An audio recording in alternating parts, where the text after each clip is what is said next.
कहानी मृग तृष्णा। आसमान छूने की मेरी अभिलाषा ने मेरे पैरों के नीचे से जमीन भी खींच ली, पर तब मैं जमीन को देखती ही कहाँ थी। मैं तो आसमान को ताकते हुए अपना लक्ष्य पाना चाहती थी। तब अगर कुछ दिखाई देता था तो वह केवल दूर दूर तक फैला नीला आसमान, जहाँ उड़ा तो जा सकता है पर उसका स्पर्श नहीं किया जा सकता। ऊंचाइयों का कब स्पर्श हुआ है? जब हाथ उठाओ वे और ऊंची उठ जाती हैं। मरीचिका की तरह जमीन चाहे ऊबड़ खाबड़ हो, पर उसका स्पर्श हमारे पैरों को खड़े रहने का आधार देता है। पर यह एक एहसास तब कहाँ था। आज 10 वर्षों बाद उसी शहर में लौटना पड़ रहा है और जीवन की किताब का वह पृष्ठ जो मैं यहाँ से जाते वक्त फाड़ कर फेंक गई थी, आज वही पन्ना हवा के झोंके से उड़ आए पत्ते की तरह फिर मेरे आंचल में आ पड़ा है। जैसे जैसे इंदौर पास आ रहा था, मेरी धड़कन अनजाने भय से तेज होती जा रही थी। पता नहीं अरुण लेने आते भी हैं या नहीं। 10 वर्ष लंबा अंतराल हमारे मध्य से गुजर गया है। देवास के बाद वही जाना पहचाना रेल रूट, धड़धड़ाती हुई ट्रेन मन के अंदर भी दौड़ रही थी। दिल की धड़कनें तेज और तेज हो गई। बस आने ही वाला था इंदौर स्टेशन। अरुण अरुण अरुण, बस यही एक नाम दिलो दिमाग में गूंज रहा था। एक पल को लगा 10 साल अरुण से अलग रहकर भी अविनाश का साथ होने के बावजूद शायद ही ऐसा कोई दिन होगा जब अरुण यादों में ना आया हो। मैं नहीं भूल पाई उसे शायद। आज भी मैं अरुण से प्यार करती हूँ। अविनाश तो बस गाड़ी स्टेशन पर रुकते ही नजर बेचैनी से अरुण को तलाशने कर रही थी। अरुण सामने से हाथ हिलाते हुए दिख गया। मैंने भी हाथ हिलाया। गाड़ी से उतरते ही अरुण ने हाथ मिलाया। हाथ पकड़ते ही मुझे लगा अरुण 10 साल के विरह में दोनों हाथ फैलाएगा, मुझे बाहों में समेट लेगा और कहेगा, मैं जानता था तुम जरूर वापस आओगी। पर ऐसा कुछ नहीं हुआ। हेलो नीरजा, कैसी हो? अरुण ने मुस्कुराकर पूछा। ठीक ही हूँ, छोटा सा उत्तर दे मैं चुप हो गई थी। अरुण सहज था, पर मैं उसके हेलो से आहत हुई थी। बगैर ज्यादा कहे मैं अरुण के साथ आगे बढ़ गई। अटैची गाड़ी की डिक्की में रख अरुण ने कहा, चले। मैं चुपचाप अरुण के साथ वही सीट पर आ बैठी थी। उसका चेहरा शांत था। गाड़ी स्टेशन से बाहर निकालकर वह मुझे बरसों पुराने हमारे फेवरेट कॉफ़ी हाउस में ले गया। मैं सोच रही थी कि अरुण वहाँ ले जाकर उन पुराने दिनों की यादों को ताज़ा करना चाहता है। मैंने ध्यान हटाना चाहा उन बातों से। कितना बदल गया है कॉफ़ी हाउस। हाँ नीरजा, समय के साथ साथ बदलाव आ ही जाते हैं। देखो, तुम भी तो पहले से मोटी हो गई हो। हाँ, कुछ बदलाव ना चाहते हुए भी आ ही जाते हैं। मोटा होना भी उन्हीं अनचाहे बदलाव में शामिल है। यहाँ आकर गुजरे हुए लम्हों को फिर से जी लेने का मन होने लगा है। कॉफ़ी के साथ अरुण ने कटलेट का भी ऑर्डर दिया था। कटलेट उसे पसंद नहीं थे, पर उसने बड़े स्वाद से खाए। तुम्हारा स्वाद भी बदल गया है अरुण। तुम्हारा काम कैसा चल रहा है आजकल? एकदम बढ़िया, अरुण मुस्कुराते हुए बोला। और तुम्हारा? अच्छा चल रहा है। इस बार मुझे मध्य प्रदेश का कॉन्ट्रैक्ट मिला है। बहुत बड़ा प्रोजेक्ट है। सोचा इसी बहाने कुछ दिन तुम्हारे साथ रहने को मिल जाएगा। कब से काम शुरू कर रही हो? अरुण ने बिना किसी उत्साह के पूछा। शायद कल से, मैंने सहर्ष बताया। तुम फ्री हो ना अरुण? बस आज किसी तरह कुछ घंटे निकाल पाया हूँ। नहीं निकालता तो तुम समझती कि मैं अब तक नाराज हूँ तुमसे। मैं एक बार फिर आहत हुई थी कि अरुण के पास आज भी मेरे लिए समय नहीं है। मैं चाय खत्म कर उठ खड़ी हुई थी चलने के लिए। गाड़ी में बैठते ही अरुण ने पूछा था, तुम्हें कहाँ ड्रॉप करना है? घर? हाँ हाँ, पर किसके घर? अरुण ने पूछा। अपने घर अरुण, एक बार मैं फिर देखना चाहती हूँ उस घर को। अरुण ने गाड़ी मोड़ दी। थोड़ी देर में हम उसी घर के सामने थे।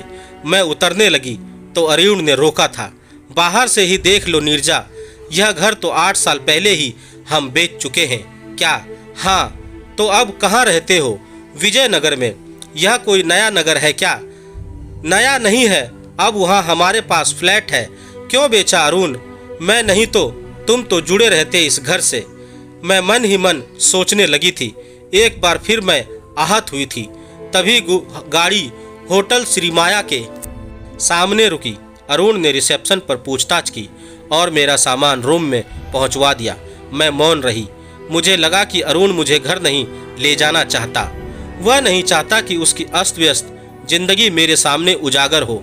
अपने टूटे दिल और बिखरे घर को वह समेट नहीं पाया होगा अब तक, इसलिए घर की बजाय होटल में छोड़ रहा है।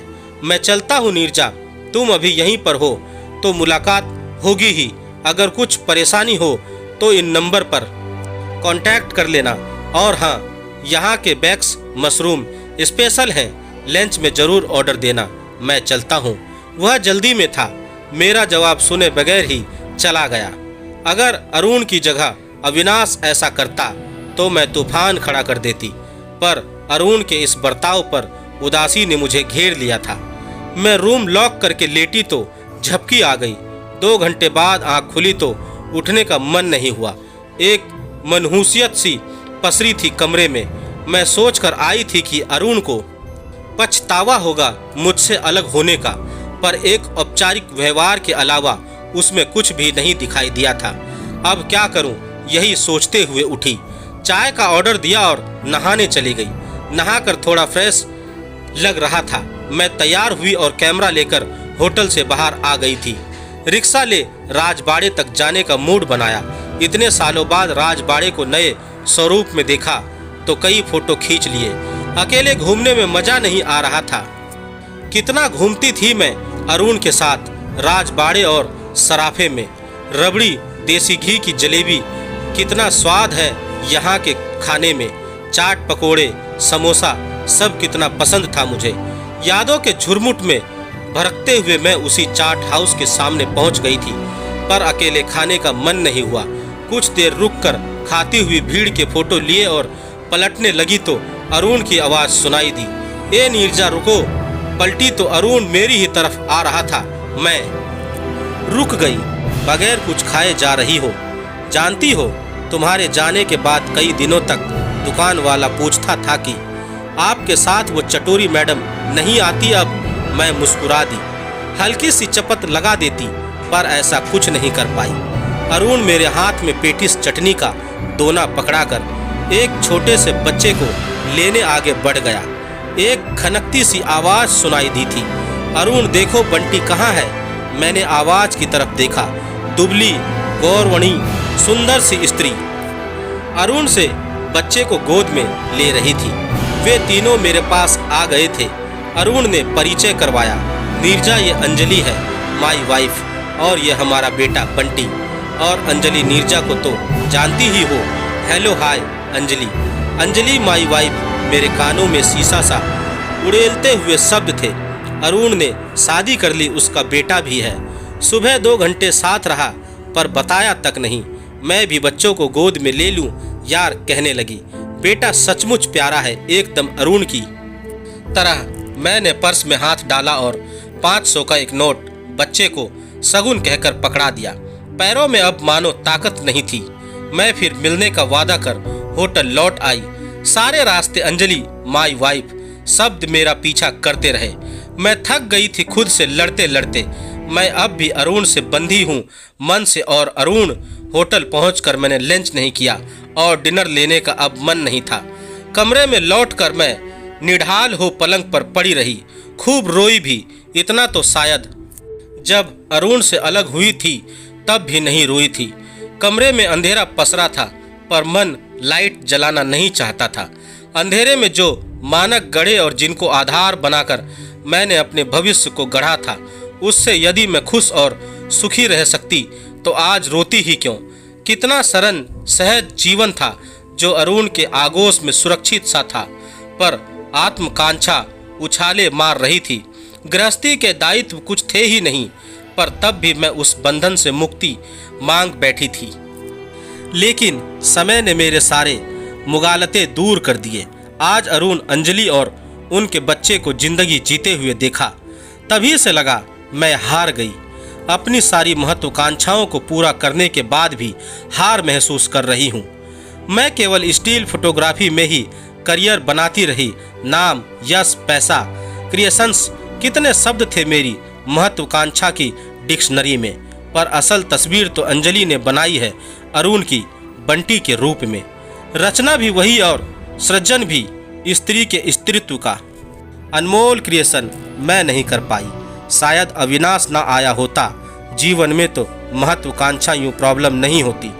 करियर के लिए मातृत्व को दाव पर ना लगाती, पर तब एक ही जिद थी कि नहीं चाहिए अभी बच्चा। मैं अबॉर्शन पर अड़ी रही थी। अरुण रो दिया था मेरे फैसले पर। अरुण चाहता था कि मैं माँ बनूं, पर मैं नहीं चाहती थी। अब मैं चाहती हूँ, पर अविनाश के साथ शादी ही नहीं की तो वह बच्चे के लिए क्यों तैयार होगा। मैं उदासी से बचना चाहती थी, इसलिए होटल की छत पर आ गई। तारे टिमटिमाते हुए आसमान में मैं ढूंढने लगी अपनी कोख से तोड़े हुए अंकुर को, जो पता नहीं कौन सा तारा बना होगा। अचानक धीरे से किसी ने कंधे पर हाथ रखा। पलटी तो सामने अंजलि थी और अरुण बच्चे को संभाल रहा था। नीरजा, हम तुम्हें डिनर के लिए लेने आए हैं, फटाफट तैयार हो जाओ। अरुण बोला, मुझे नहीं, मैं यहीं ठीक हूँ। चलिए ना प्लीज़ नीरजा जी, एक बार हमारे लिए चलिए। अंजलि, मैं कल लंच तुम्हारे यहाँ लूँगी, आज मुझे माफ़ कर दो। मैंने अंजलि के कंधे को हल्का सा थपथपाया था। आओ नीचे चलते हैं, यहीं कुछ साथ में लेते हैं। अरुण, तुमने बताया था ना यहाँ बैक्स मशरूम बहुत अच्छा बनता है, चलो सब मिलकर टेस्ट करते हैं। वो मान गए। मुझे लगा उन्हें तो मानना ही था, दोनों में अहम नहीं है। अड़ियल स्वभाव तो मेरा था। इतने मन सम्मान से लेने आए और मैं नहीं गई। अरुण मुझे जानता है, मैं हूँ ही ऐसी। कमरे में लौट रही थी, रिसेप्शन पर चाबी लेने पहुंची तो पता चला अविनाश का 4 बार फ़ोन आ चुका है। अविनाश को फ़ोन लगाया। अविनाश से बात करके अच्छा लगा, मन से थोड़ा बोझ कम हुआ। बिस्तर पर पड़े पड़े सोचती रही। अब तक मैं भटक रही थी, लेकिन आज मैंने सत्य को पा लिया था। अपने भीतर को, सत्य को अपने भीतर से ही पाना होता है। वह ढूंढने, मांगने या शब्दों से बयां नहीं होता, अनुभव से उतरता है। आज एक सत्य को मैंने बंटी को देखने के बाद खुद में पाया और पहचाना। मैं सचमुच कितना कड़वा होता है सत्य। फोटोग्राफी में अविनाश की मदद और गाइडेंस से तब मेरा काम चल पड़ा था। मेरी बातों, मेरे काम, मेरी कला में अहंकार झलकने लगा था। वह अहं ही तो था जो मेरे और अरुण के मध्य परस गया था। वरना आज अंजलि नहीं, मैं नीरजा ही बंटी के साथ होती। क्यों हो गया ये सब? हमारे तो संबंध भी शुरुआत में अच्छे थे। हमने तो प्रेम विवाह किया था। आज समझ में आ रहा है, सेक्स और आपसी समझ जहाँ एक दूसरे के पूरक हैं, वहीं एक दूसरे पर पूरी तरह निर्भर भी हैं। पर हम प्रेम विवाह के बावजूद बिना एक दूसरे के भावनाओं को समझे एक दूसरे के लिए धीरे धीरे अजनबी होते गए। तो क्या विवाह के शुरू के महीनों में जो कुछ था वह महज शारीरिक आकर्षण था? शायद हाँ, वह स्वाभाविक था। वहीं मैं चूक कर गई। यही तो वह समय था जब हमें एक दूसरे की रुचियों और शौक, पसंद नापसंद से जुड़ना चाहिए था। तभी पनपता वह प्यार जो मैंने अंजलि की आंखों में लबालब देख लिया था। वही प्यार जो अरुण मुझे करना चाहता था, पर वह अब पूरी तरह अंजलि को अर्पित है। हाँ, यही प्यार है जिसे मैं ठुकरा कर चली गई थी। यही तो वह सिलसिला है जो आगे चलकर एक सुखी, सफल, लंबे वैवाहिक जीवन की नींव बनता है। मैंने नींव रखी ही नहीं और अब ध्वस्त अश्वेशों पर आंसू बहा रही हूँ। आखिर कोई कब तक सहन करता? और यही हुआ। अरुण के साथ एक दिन अविनाश के आकर्षण में जमीन से ऊपर उठ गई और बिफर पड़ी अरुण पर कहाँ जानती थी कि पैरों के नीचे अब जमीन आएगी ही नहीं। क्या पता मैंने क्या खो दिया। यश, नाम, रुपया, स्वतंत्रता जैसे बड़े शब्द हैं जो मैं प्राप्ति के पलरे में रख सकती हूँ, पर दूसरे पलरे में एक सुंदर घर, बाहों में समेटा पति, मुस्कुराता बंटी आकर बैठ जाते हैं तो वह पलरा भारी होता चला गया, इतनी भारी कि जमीन छूने लगा है। दूसरे पलरे के हवा में लटकने का एहसास एक त्रासदी की तरह कड़वा लगा। यह एहसास इंदौर लौटने के बाद ही ज़्यादा कचोट रहा है। मैं इन विचारों से उबरना चाहती थी, चाय और नाश्ता रेस्तरां में जाकर लिया ताकि ध्यान बटे। इडली सांभर मंगवाया। नाश्ता करने के बाद चाय की चुस्कियां लेने लगी। चाय समाप्त हुई तो नज़र सामने बैठी महिला पर गई। नजरें मिलते ही हम एक दूसरे को पहचान गए। नीरजा। वह महिला उठकर आ गई। सुभा। सुभा शर्मा। अब शर्मा नहीं, सुभा जोशी हूँ। अच्छा, कब आई इंदौर? बस कल ही आई हूँ। कुछ फोटोग्राफ लेने थे, राजबाड़ा, माड़ू, माहेश्वर वगैरह के। अरे वाह, तुम कैसी हो सुभा? अच्छी हूँ। शाम को आओ घर, खाना हमारे साथ लेना। ये मेरा कार्ड। नहीं सुभा। क्या नहीं? अरुण अंजलि से मिली। हाँ, उन्हें भी बुला लेते हैं शाम को। वह चली गई और मैं रूम में लौट आई। रूम में फिर वही अकेलापन था, तन्हाई जीवन को उलट पलट कर देखने का अवसर देती है। और फिर मैं अपनी ही महत्वाकांक्षाओं, अपनी भावनाओं की समीक्षा करने लगा वैवाहिक संबंध शाश्वत होते हैं। कितने पवित्र और सात्विक अविनाश के उत्तेजनापूर्ण संबंधों में अस्थायित्व नहीं है। वे क्षणिक आवेश ही थे। अरुण को अंजलि के साथ संतुष्ट जीवन जीते देख लगा उसे दोबारा पा लेने का मेरा दम आज टुकड़े टुकड़े हो गया है। उसे छोड़कर जाना बचपना ही तो था। अब आज मैं स्वतंत्र हूँ, परिपक्व भी, और गढ़ सकती हूँ अपना जीवन। पर संतुष्ट परिवार का सुख दोबारा चाहकर भी अब नहीं गढ़ा जाएगा। मैं नीरजा आईने के सामने खड़ी हो गई। माथे पर पसीने की बूंदें चूचुहा आई थी। रंग अब कलसाने लगा है। आंखों के नीचे उम्र झुर्रियां बनकर उतरने लगी है। तो क्या मेरा समय टल गया? रूम में ही सारा दिन अपनी ही नकारात्मक समीक्षा करते हुए निराश हो चली। रूम में टहलने के बाद स्नान किया, कपड़े बदले, संवर कर देखा तो लगा अब भी अच्छी लगती हूँ। बाहर अंधेरा होने लगा। टैक्सी बुलवाई और पंचमढ़ी के लिए चल पड़ी। अरुण को सूचना देना मुझे जरूरी नहीं लगा। दोस्तों, आपको मेरी यह कहानी कैसी लगी? आप मुझे मेरे कमेंट्स बॉक्स में जाकर मुझे बता सकते हैं। और अगर आप मेरे चैनल पर नए हैं तो मेरे चैनल को सब्सक्राइब जरूर करें और बेल आइकन का बटन भी दबा दें। धन्यवाद दोस्तों।